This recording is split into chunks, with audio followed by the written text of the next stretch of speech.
Okay, so I know what you're going to say. This one is a bit of a stretch. The problem with Beast Wars is, like everything Transformers related, the continuity is a complete and total mess.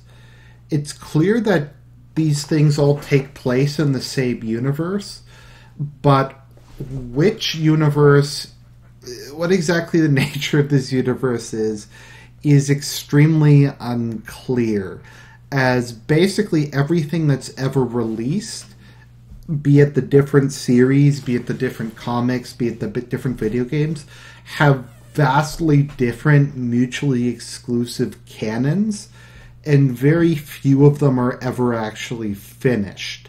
They just, a lot of the time, the storylines just seem to be abandoned part of the way through. And that's kind of unfortunately what happened with Beast Wars.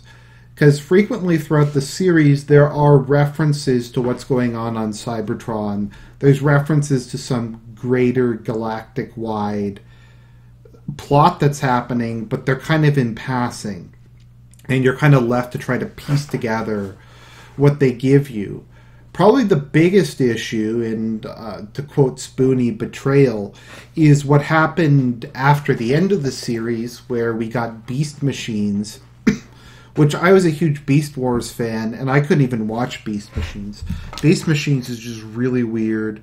It's tonally completely different. So it's tonally different. It's also just... they throw in another time travel plot that completely destroys the continuity established in this. So a lot of the things that are hinted to that are happening in the main storyline wind up just being cast aside in favor of the bizarro plot they introduced in Beast Machines. So that being said, what do we know? Well, there's two main Beast Wars timelines. There's the cartoon series, and then there's Beast Wars Uprising, which was a fairly extensive comic book series from what I've been able to determine. So let's just go through the two canons and let's try to make some sense about it. So more or less what happened in both canons is towards the end of the Great War between the Autobots and the Decepticons, it was increasingly looking like the Decepticons were on the verge of losing. More or less, they just continued to get beaten back, and eventually Optimus Prime and Galvatron killed each other, and the Autobots being in a better situation just kind of continued to plow through them. Around this time, the first Predacons started to emerge as successors to the Decepticons. It's kind of confusing because it's not exactly established what their origins are, but my understanding is during the Great War and the aftermath, Cybertron began to have a power shortage, and to kind of try to relieve some of that power shortage, they started to downsize and have much smaller bodies compared to what had happened before. So as the Decepticons relied more and more on Predacons, as far as we can determine, eventually a group of 3 Predacons would form the Tripredacus Council. And I'll be saying Tripredacus Council a lot because it's awesome. It's like the coolest name for governing body ever. But the 3 members of the Tripredacus Council came to the conclusion that the loss of the war was a foregone conclusion at that point in time. That they had basically been defeated and that they needed to sue for peace as quickly as possible and then try to recover in the aftermath. So as the last Decepticons either kind of got subsumed into it because there wasn't very many of them left at the end, the Tripredacus Council began a campaign of destroying all the remaining factions that were opposed to a peace agreement, eventually succeeding in large part because they could transform together into Tripredacus and just kind of annihilate everything. So they defeated their rival leaders and signed the Pax Cybertronia. The Pax Cybertronia is based on the Treaty of Versailles. Basically, the Decepticons, which were more or less extinct at this point, their successors, the Predacons, faced severe financial penalties war reparations for the Great War and would be heavily taxed throughout the next 300 years. They were treated like second-class citizens. There was dramatic restrictions on the number of new transformers they could build, as well as military restrictions. Given the nature of the Predacons being very warlike, there was immediate calls to restart the Great War, to more or less, well, just immediately continue fighting the Maximals, who were the successors to the Autobots, indefinitely. Fortunately or unfortunately, the Tripredacus Council established a large network of secret police and were effective in order to keep putting down rebellions and destroying various factions that were attempting to break the Pax Cybertronia. What's interesting is the Tripredacus Council was not actually descended from the Decepticons. They were it's never exactly established. Tarantulas refers to them as not being descended from the Decepticons. The most common theory I've seen is they were made directly by Unicron. And as descendants of Unicron, they were, I guess, stronger and they were able to take power. I don't know, the continuity is kind of messed up. But more or less what their long-term plan was to rearm in secret and to just continue putting on the front that all they wanted was peace and allow the Maximals to get complacent and allow them to disarm, and eventually the force of the balance of power would swing in their favor and they could restart the Great War. However, many of the Predacons were very unhappy with this state of affairs and wanted war immediately, viewing the Tripredacus Council as being overly cautious and unwilling to take the fight to their enemy. Now we get into the Beast Wars cartoon. So more or less what happened was the original Megatron, the Decepticon Megatron, inscribed a message on the golden disc that went out with Voyager. On it, he detailed how to go back in time and destroy the Autobots before the Great War could happen, allowing the Decepticons to win a total victory.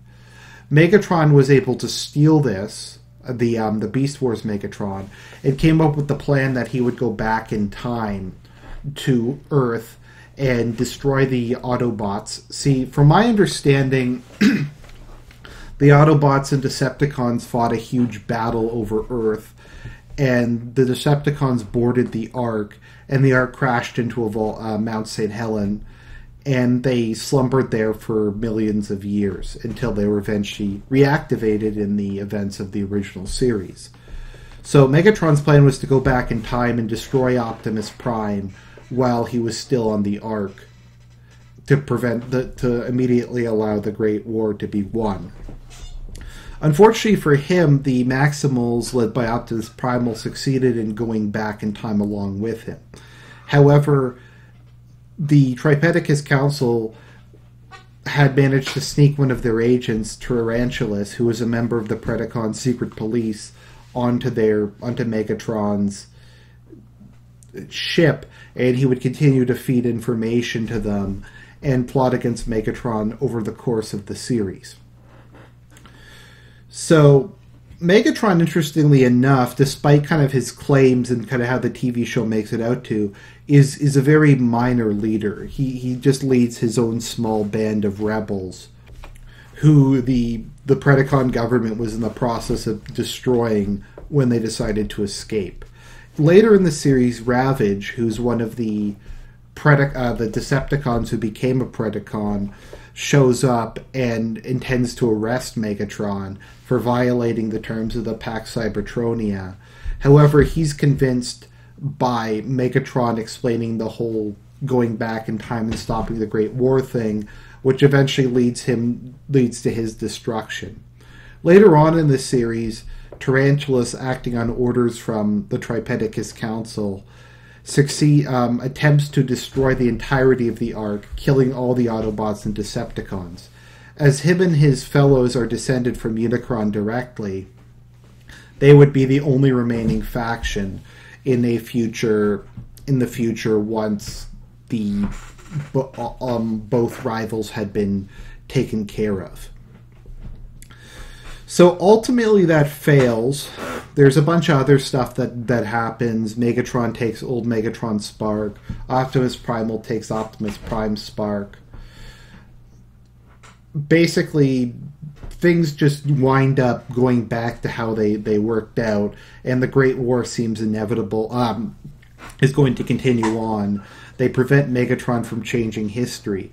Now, the problem is what happens in Beast Wars is when they're taking Megatron back to Cybertron, he somehow falls off of their ship during a time storm because they have to go back to the present, and gets there first and begins converting Cybertron by wiping out the organic matter, including the organic core of the planet, which I guess is Primus. I don't know. None of it makes any sense. So more or less, Beast Wars destroyed the entire backstory. We never got to see the inevitable showdown between the revived Predacons and Maximals. They more or less just threw that entire plot out of the window. Which is sad, because I would have liked to see them expand upon the universe that they established in the original cartoon, but for whatever reason, they decided that they just didn't want to do that. So the other major Beast Wars source is Beast Wars Uprising, which takes place in an alternate but similar history. In this history, the Autobots and Decepticons basically reach the end of their war, and there's not very many of them left, and they agree to a sort of alliance in which they form a oligarchy called the Builders of Cybertron. They monopolize all power on the planet and create the Maximals and Decepticons to be their servants and perform all their work. However, despite their alliance, there's lingering resentment between them, and Predacons and Maximals are used to fight in various large-scale arena fights and destroy each other as a way of resolving their lingering resentments. Eventually what happens is the Tripredacus Council, who also exists in this timeline, joins forces with the Maximals, and they succeed in overthrowing the Builders and reform Cybertron, in which all the various Predacon cities become members of the Cybertronian Parliament under the leadership of the Tripredacus Council, as well as the various Maximal states. So more or less, from my understanding, Cybertron breaks up into a number of city-states along with whatever colonies they have, and they all rejoin the new Federation, which more or less brings an end to the conflict. But like I said, the canon is really sketchy. I'm kind of just grasping at straws. I thought it was interesting enough to make a Sci-Fi Pol Sci, but as with some of these things, there's just not a lot to go on. Anyways, I hope you enjoyed that for nostalgia's sake, and I'll talk to you guys later.